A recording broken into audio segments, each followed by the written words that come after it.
செய்தி கதம்பம்.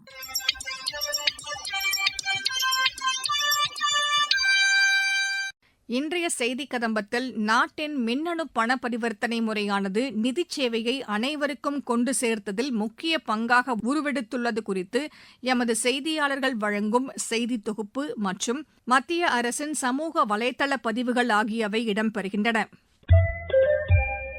நாட்டில் மின்னணு பண பரிவர்த்தனை தொடங்கி 10 ஆண்டுகள் நிறைவடைவதையொட்டி 2016 ஆகஸ்ட் அன்று தொடங்கப்பட்ட இத்திட்டம் நிதிச் சேவையை அனைவருக்கும் கொண்டு சேர்த்ததில் முக்கிய சக்தியாக உருவெடுத்துள்ளது. இதுகுறித்து எமது திருப்பத்தூர் மாவட்ட செய்தியாளர் வழங்கும் செய்தி தொகுப்பு. ஸ்கேன் செய்யுங்கள், பணம் செலுத்துங்கள் என்ற எளிய நடைமுறையே இன்று மக்களின் அன்றாட வாழ்க்கையின் ஓர் அங்கமாகிவிட்டது. கையில் பணம் இல்லாவிட்டாலும் கைபேசி இருந்தால் போதும் என்ற அளவுக்கு நமது அன்றாட வாழ்க்கையை மாற்றியமைத்துள்ளது UPI எனப்படும் மின்னணு பண பரிவர்த்தனை. இந்தியாவின் டிஜிட்டல் பண பரிவர்த்தனை பயணத்தில் ஒரு முக்கிய மைல்கல்லாக திகழும் UPI தனது 10 ஆண்டுகளை நிறைவு செய்துள்ளது. ஒரு காலத்தில் பணம் எடுத்து செல்ல வேண்டும், சில்லறையை தேட வேண்டும், வங்கியில் பணம் பெற வரிசையில் காத்திருக்க வேண்டும் என்ற நிலை இருந்தது. இன்று ஒரு மிதிவண்டி கடையில் தேநீர் வாங்குவதிலிருந்து பெரிய தொகையை பரிமாற்றம் செய்வது வரை சில நொடிகளில் பண பரிவர்த்தனையை மேற்கொள்ள முடிகிறது. குறிப்பாக சிறு வணிகர்கள், தெருவோர வியாபாரிகள், சுயதொழில் செய்வோர் உள்ளிட்ட பலருக்கும் UPI ஒரு புதிய வாய்ப்பை உருவாக்கியுள்ளது. வங்கிக் கணக்கு வைத்திருக்கும் சாதாரண மக்களையும் டிஜிட்டல் பொருளாதாரத்துடன் இணைத்ததில் UPIயின் பங்கு குறிப்பிடத்தக்கது. வியாபாரிகள், நுகர்வோர், மாணவர்கள் என அனைவரும் மின்னணு பண பரிவர்த்தனை எளிமையாகவும் பயன்தரும் வகையிலும் உள்ளது என தெரிவித்தனர். நாங்கள் காலேஜ் பக்கத்தில் கடை வச்சிருக்கிறதுனால இந்த ₹1 சேஞ்சு கூட பிரச்சனை இல்லாமல் பசங்க UPIல பே பண்ணிட்டு போயிடுறாங்க. பிஸ்னஸ் பண்ணுறதுக்கு ரொம்ப சௌகரியமாக இருக்குது. அதுக்கு முன்னாடி பார்த்தீங்கன்னா நிறைய கேஷ் நம்ம கையிலே வச்சுருக்கணுன்ற மாதிரி எல்லா சில்லறையும் ஒவ்வொரு டெனாமினேஷன்லேயும் நோட்டு வச்சிருக்கணும், சேஞ்சு வச்சுருக்கணும். அந்த பிரச்சனைலாம் இப்போ கிடையாது. ஆட்டோமேட்டிக்காக நம்ம பணம் வந்து அக்கௌண்ட்டுக்கு போயிடுது. ரிஸ்க் இல்லை, ரொம்ப சௌகரியமான ஒரு வசதி இது. மேக்ஸிமம் எல்லாருமே இப்போ வந்து UPIயை யூஸ் பண்ணுறாங்க. ரிசீவ் பண்ணுறத, பே பண்ணுறது ரொம்ப சௌகரியமாக இருக்குது. மார்க்கெட்டிங்ல இருக்கிறதுனால எல்லா இடத்துக்குமே ஒர்க்குக்காக வெளியே போவாங்க. எல்லா டைமும் வந்து கையில் வந்து கேஷ் எடுத்துகிட்டு போக முடியாது. ஏன்னா பர்சனலிஸாக மிஸ் ஆகும் அப்படின்றதுனால UPI வந்து அதிகமாக யூஸ் பண்ணுறோம். எல்னி கடையில இருந்து சின்ன சின்ன ஹோட்டல் வரையும் எல்லா இடத்துலையுமே வந்து UPI வந்து இருக்கு. மணி வந்து நம்மளுக்கு சேவிங் இருக்கிறதுல பாதுகாப்பாகவும் இருக்கு நம்ம மணி. அதனால எல்லாருமே UPI யூஸ் பண்ணுங்க. பணம் செலுத்துவதில் வேகம், எளிமை, வசதி ஆகியவற்றை வழங்கிய UPI இந்தியாவின் டிஜிட்டல் பொருளாதார வளர்ச்சிக்கு முக்கிய உந்து சக்தியாக மாறியுள்ளது. 10 ஆண்டுகளுக்கு முன்பு தொடங்கிய இந்த டிஜிட்டல் பயணம் இன்று கோடிக்கணக்கான மக்களின் அன்றாட பயன்பாடாக மாறியுள்ளது. UPI பண பரிமாற்றம் எளிதாகவும் பயனுள்ளதாகவும் உள்ளது என்று திருவள்ளூர் மாவட்ட மக்கள் மற்றும் வியாபாரிகள் வரவேற்பு தெரிவித்துள்ளனர். இதுகுறித்து எமது செய்தியாளர் வழங்கும் செய்தி தொகுப்பு. திருவள்ளூர் மாவட்டத்தில் கடந்த 10 ஆண்டுகளாக டிஜிட்டல் பேமெண்ட் எனப்படும் மின்னணு பண பரிவர்த்தனை திட்டம் மிகவும் சிறப்பாக செயல்படுத்தப்பட்டு வருகிறது. இத்திட்டம் தங்களுக்கு பேருதவியாக இருந்ததாக சிறு வியாபாரிகள், பொதுமக்கள், கடை வைத்திருப்பவர்கள் மகிழ்ச்சி தெரிவித்தனர். மேலும் அவர்கள் கூறுகையில், என் பேர் நாகராஜ், திருவள்ளூர் மாவட்டத்தில் இருக்காங்க. ஒரு 10 வருஷத்துல வந்து டிஜிட்டல் பேமெண்ட் வந்ததுலேருந்து எங்கன்னா போனோம்னா பணம் டிரான்சாக்ஷன் பண்ணுறது ஈஸியாக இருக்குது. நம்ம எங்கன்னா போய் பணம் எடுத்துன்னு போய் சில்லறை இருக்கணும், அது தேரணும், இது தேரணும். சில நேரத்தில் சில்லறை இல்லாமல் திரும்பியும் வந்திருக்கோம். இந்த டிரான்சாக்ஷன் வந்ததுலேருந்து ஈஸியாக நாங்கள் ஸ்கேன் பண்ணிட்டு பணம் இது மூலியமா நம்ம டிரான்சாக்ஷன் பண்ணுறதுனால பேங்க்லேயும் பண வருமானத்தினர் வந்து நல்லா மரியாதை தராங்க. இந்த திட்டத்தை கொண்டு வந்த மத்திய அரசுக்கு எங்களோட மனமார்ந்த நன்றியை தெரிவிச்சுக்கிறோம். என்னுடைய பேர் ஏழுமலை. நான் திருவள்ளூரில் கடை வச்சுருக்கேன். டிஜிட்டல் பேமெண்ட்டு இப்போ ஒரு 10 வருஷமாக வந்திருக்கு. ஆனால் உண்மையிலேயே வந்து எல்லா வியாபாரிகள்லேருந்து பொதுமக்கள்லேருந்து செல்ஃபோன் யூஸ் பண்ணுறோம். எல்லாருக்குமே ரொம்ப யூஸ்ஃபுல்லாக இருக்குது. முன்னாடியெல்லாம் பேமெண்ட்டு பேங்க்கில் கட்டணும், எல்லாம் வேறு எதுனா போனோன்னா போயிட்டு மணிக்கணக்கில் நின்று அவங்க பேமெண்ட்டு கட்டுறதுக்கு ரொம்ப கஷ்டமாக இருந்து, படிக்காதவங்களுக்கெல்லாம் இன்னொருத்தருக்கு ட்ரான்ஸ்ஃபர் பண்ணுறது எல்லாமே கஷ்டமாக இருந்து. இப்போ அந்த பிரச்சனையே இல்லை. பேங்க்கு போகிற வேலையோ கிடையாது. ஹோட்டலில் போய் சாப்பிட்ணும், டீ கடையில் போய் டீ சாப்பிட்ணும், டிக்கெட் புக் பண்ணுறதோ எந்த ஒரு இதுவாக இருந்தாலும் காசு கையில் இருக்கணும்னு கூட அவசியம் இல்லை. இந்த டிஜிட்டல் பேமெண்ட் வந்ததுனால இப்போ ரொம்ப ஈஸியாக இருக்குது. அதனால் பொதுமக்கள் எல்லாருமே வந்து மேக்சிமம் வரவேற்கிறாங்க. இதை எடுத்து வந்த இந்திய பிரதமருக்கு வந்து நன்றி தெரிவிக்கிறேன். சத்தீஸ்கட் மாநிலத்தில் நக்சல் ஒழிப்பிற்கு பின்னர் இந்தியாவின் நயாகரா என்றழைக்கப்படும் சித்ரகூட் நீர்வீழ்ச்சியை காண சுற்றுலா பயணிகள் கூட்டம் அதிகரித்து வருகிறது. சித்ரகூட் நீர்வீழ்ச்சி குறித்து எமது செய்தியாளர் வழங்கும் செய்தி தொகுப்பு. 44% வனப்பகுதிகளுடன் இயற்கை அன்னையின் எழில் கொஞ்சும் அழகுடன் காட்சியளிக்கிறது சத்தீஸ்கர் மாநிலம். ஆதி தொல்குடி மனிதர்கள் நடமாடிய இந்த அருமையான வனப்பகுதி இன்றைக்கும் இயற்கை மாறாமல் நீடித்து நிலைத்து நிற்கிறது.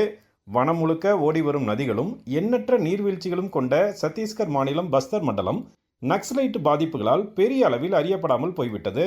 தற்போது நக்சல்கள் இல்லாத மாநிலமாக சத்தீஸ்கர் மாற்றப்பட்டுள்ள நிலையில் சுற்றுலா பயணிகளின் வருகை அதிகரித்து வருகிறது. குறிப்பாக இந்தியாவின் மிக அகலமான நீர்வீழ்ச்சியான சித்திரகூட் நீர்வீழ்ச்சி காண்போர் மனதை கொள்ளை கொள்கிறது. 1000 அடி அகலத்திலும் 90 முதல் 95 அடி உயரத்திலும் காட்சியளிக்கும் சித்திரகூட் நீர்வீழ்ச்சி அதன் பிரம்மாண்டம் காரணமாக இந்தியாவின் நயாகரா என்றும் அழைக்கப்படுகிறது.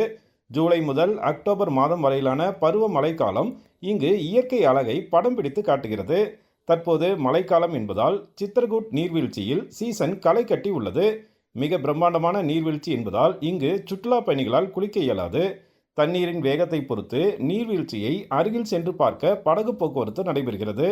நக்சல் ஒழிப்பிற்கு பிறகு இந்தியாவின் பல்வேறு பகுதிகளில் இருந்தும் வெளிநாடுகளில் இருந்தும் சுற்றுலா பயணிகளின் கூட்டம் அதிகரித்துள்ளதாக கூறுகிறார் சுற்றுலா அலுவலர் Kailash. After Naxal, many people come here from abroad, America, Europe also. Thousands of people from abroad.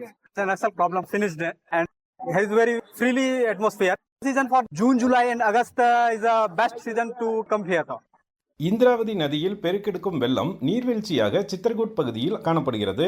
ஆர்ப்பரிக்கும் நீர்வீழ்ச்சியின் அழகை காண சுற்றுலா பயணிகள் கூட்டம் அலைமோதுகிறது. நக்சல் பாதிப்பு குறைந்துள்ள நிலையில் சுற்றுலா பயணிகளின் வசதிக்காக பல்வேறு உள்கட்டமைப்புகளை உருவாக்க சத்தீஸ்கர் மாநில அரசு திட்டமிட்டுள்ளது. சூழல் சுற்றுலா, சாகச சுற்றுலா, அரசு சார்பில் தங்கும் இடங்கள், கண்ணாடி பாலம் போன்ற வளர்ச்சி திட்டங்களை செயல்படுத்த அரசு முனைப்பு காட்டி வருகிறது.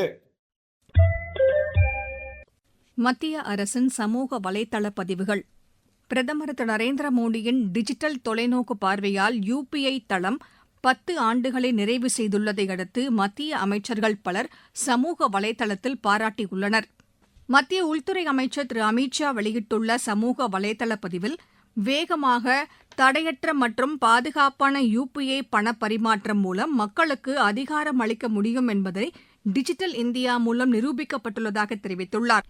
மத்திய நிதியமைச்சர் திருமதி நிர்மலா சீதாராமன் பதிவிட்டுள்ள செய்தியில் உலக அளவில் நடைபெறும் டிஜிட்டல் பண பரிவர்த்தனைகளில் 2இல் 1 இந்தியாவில் நடப்பதாக குறிப்பிட்டுள்ளார். மத்திய அமைச்சர் திரு அஸ்வினி வைஷ்ணவ் வெளியிட்டுள்ள பதிவில் UPI பண பரிவர்த்தனை தளம் சாமானிய மக்களையும் டிஜிட்டல் பொருளாதாரத்துடன் இணைத்துள்ளதாக குறிப்பிட்டுள்ளார். மத்திய வர்த்தகத்துறை அமைச்சர் திரு பியூஷ் கோயல் தமது சமூக வலைதளத்தில் பகிர்ந்துள்ள செய்தியில் QR கோட் ப்ளீஸ் என்பது இன்று கோடிக்கணக்கான இந்தியர்களின் அன்றாட வாழ்க்கையாக மாறியிருப்பதாக குறிப்பிட்டுள்ளார். கடல்சார் வேலைவாய்ப்பில் கடந்த 12 ஆண்டுகளில் இந்தியாவின் பங்களிப்பு 3 மடங்கு அதிகரித்துள்ளதாக மத்திய கப்பல் போக்குவரத்துத்துறை அமைச்சர் திரு சர்பானந்த சோனோவால் கூறியுள்ளார். பாரத் நிர்மான் உச்சிமாநாட்டில் பங்கேற்றது குறித்து தமது சமூக வலைதளத்தில் அவர் பகிர்ந்துள்ள செய்தியில் மகாராஷ்டிரா மாநிலத்தில் அமையவிருக்கும் வரலாற்று சிறப்புமிக்க வாத்வன் துறைமுக திட்டத்தின் மூலம் சுமார் 20 லட்சம் புதிய வேலைவாய்ப்புகள் உருவாக்கப்படும் என்றும் கூறியுள்ளார்.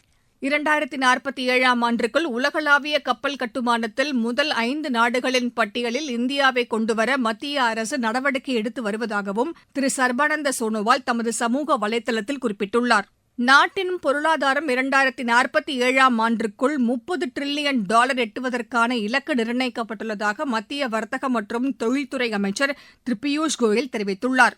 டோக்கியோவில் நடைபெற்ற இந்தியா ஜப்பான் இடையேயான வர்த்தக கூட்டமைப்பின் கூட்டத்தில் உரையாற்றியது குறித்து அவர் தமது சமூக வலைதளத்தில் பகிர்ந்துள்ள செய்தியில் ஜப்பான் நாட்டின் சுசுகி நிறுவனம் இந்தியாவில் வெற்றிகரமாக செயல்பட்டு வருவதாகவும் இந்தியாவில் முதலீடு செய்யும் ஜப்பானிய நிறுவனங்களின் எண்ணிக்கையை இரட்டிப்பாக்க வேண்டும் என்றும் திரு பியூஷ் கோயல் கேட்டுக் கொண்டுள்ளார். மேலும் இந்தியா தற்போது $4 டிரில்லியன் மதிப்புடன் உலகின் மிக வேகமாக வளர்ந்து வரும் பொருளாதார நாடாக திகழ்ந்து வரும் வேளையில் நாடு தனது சுதந்திரத்தின் 100வது ஆண்டை கொண்டாடும் 2047ஆம் ஆண்டிற்குள் இந்தியாவை வல்லரசாக மாற்றுவதே வளர்ச்சியடைந்த இந்தியா திட்டத்திற்கான முக்கிய நோக்கம் என்றும் திரு பியூஷ் கோயல் தெரிவித்துள்ளார்.